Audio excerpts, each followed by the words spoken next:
আমি দেখেছি যে হযরত গৌসুল আজম মাইজভান্ডারের ওসিয়ে গৌসুল আজম উনি কিন্তু শুধু দুই একটা পপুলার কথা বলেই উনি কিন্তু বই একেবারে মোটা মোটা বই লিখে উনি রেখে যেতে পারতেন। উনি সেই পপুলিস্ট পথে হাঁটেননি, উনি পপুলার হওয়ার, জনপ্রিয় হওয়ার সেই রাস্তা উনি হাঁটেননি। বরঞ্চ আপনারা জানেন ঔষধ কিন্তু তিতা হয়, আপনাকে ঔষধ খেতে হলে একটু তিতা সহ্য করতে হবে। সারাক্ষণ শুধু মিষ্টি যদি আপনি চান আপনার কিন্তু ডায়াবেটিস ক্ষতি হয়ে যাবে।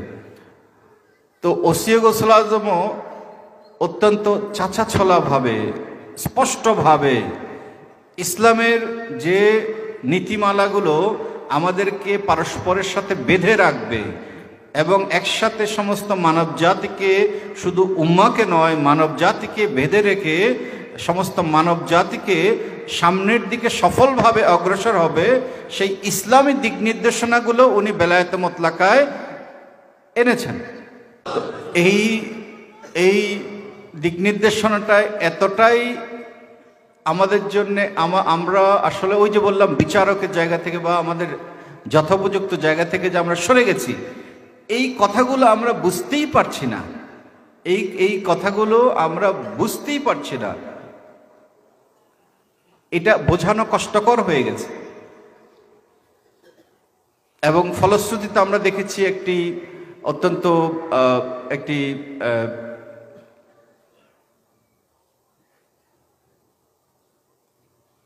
প্রত্যাখ্যানমূলক একটি অবস্থা আমরা লক্ষ্য করেছি।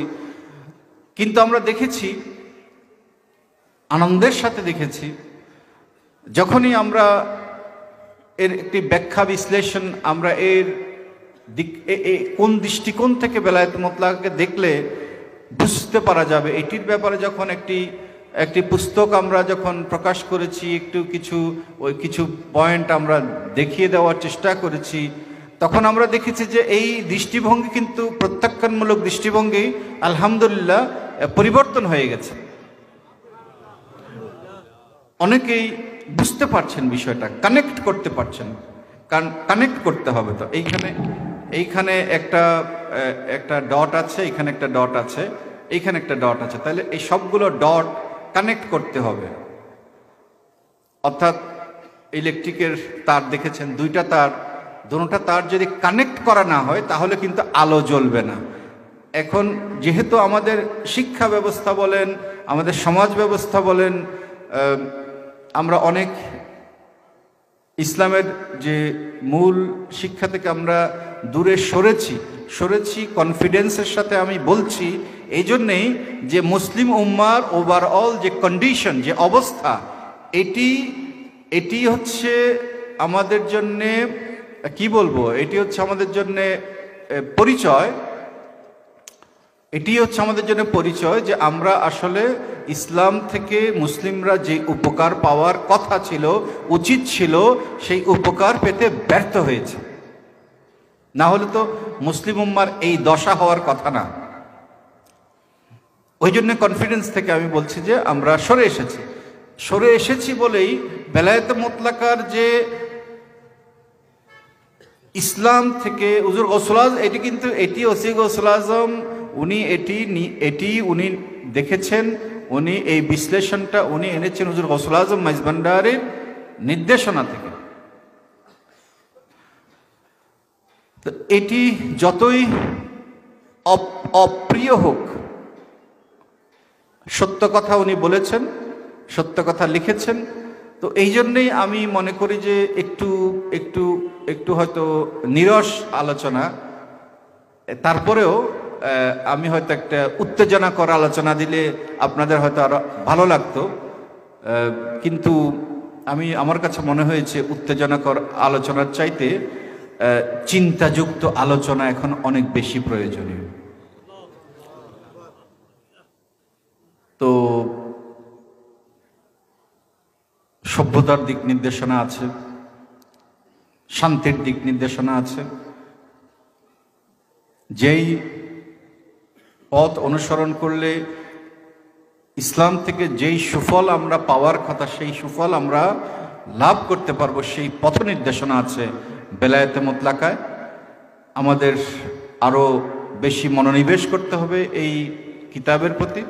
হুজুর গৌসুল আজম মাইজভান্ডারির যে শানাজমত, এটি আমরা আসলে প্রকৃত অর্থে বুঝতে পারবো বেলায়েতে মুতলাকা অনুশীলনের ভেতর দিয়ে। এটি আরও অনুশীলন করা দরকার আমার কাছে মনে হয়েছে।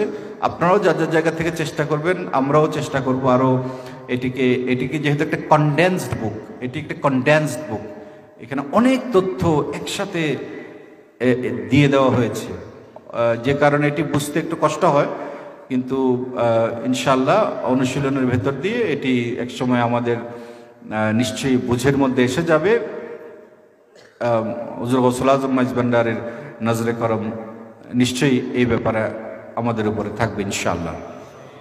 এটি কেন করব? এটি আমরা করব আমাদের শুধুমাত্র উরস মুবারক করা, হাজির হওয়া ওরসের দিনে, এবং এটি কিন্তু এর মধ্যে হুজুর গৌসুল আজম মাইজভান্ডার আমাদের দায়িত্ব সীমাবদ্ধ করে দেননি। বেলায়েত মুতলাকা থেকে আমরা বুঝতে পারি যে হুজুর গৌসুল আজম মাইজভান্ডার একটি বিশ্বজনীন, একটি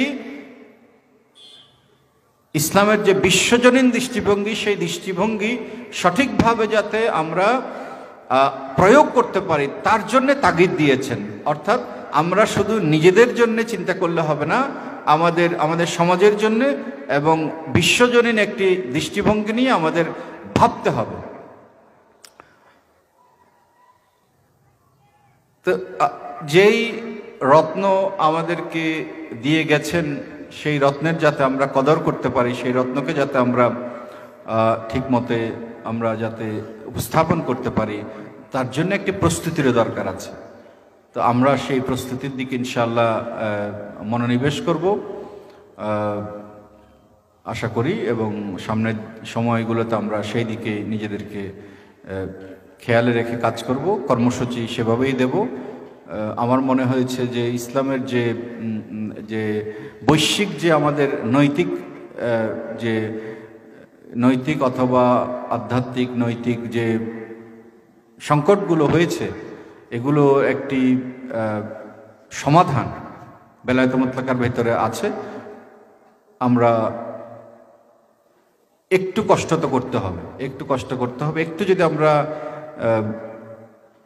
কষ্ট করি, একটু পরিশ্রম করি, একটু মনোনিবেশ করি, তাহলেই আমরা সেই হুজুর গৌসুল আজম মাইজভান্ডারের মিশনকে, ওসি গৌসুল আজম বলেছেন, যদি তুলে ধরা যায় উপযুক্তভাবে তাহলে বিশ্বের চোখ এই দিকে ঘুরে যাবে। এবং আমরা দেখেছি তাই হয়েছে।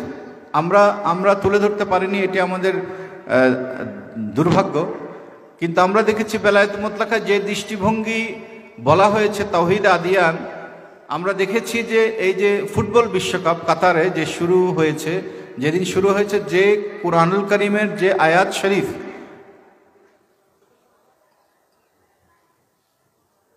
পাঠ করা হয়েছে, সেটি হচ্ছে তাওহীদ আদিয়ানেরই একটি তাওহীদ আদিয়ান, সেই আয়াত শরীফের অনুকূলেই। অর্থাৎ বিশ্ববাসী এখন বুঝতে পারছে যে আসলে আমাদের ভিন্নভাবে দেখার ব্যাপার আছে। আমরা যেভাবে দেখে এসেছি সেইভাবে আসলে না দেখে একটু অন্যভাবে দেখার প্রয়োজন আছে। আমাদের দেখার মধ্যে ঘাটতি আছে। ওই যে বলে না, পেঁচারও নয়নে আছে, কি একটা গান বলে না, দিনে দেখে না, নয়ন থাকলেই তো আসলে দেখে না, নয়ন থাকলেই তো দেখে না, চোখ থাকলেই দেখে না, দেখতে হবে। তা আমরা দেখতে ভুলে গেছি। এটা আমরা না, শুধু উম্মারই এই অবস্থা হয়ে গেছে। তো বেলায়েত মুতলাকা আমাদেরকে সেই চোখ ফেরত দিতে চায়, আমাদের সেটি গ্রহণ করতে হবে।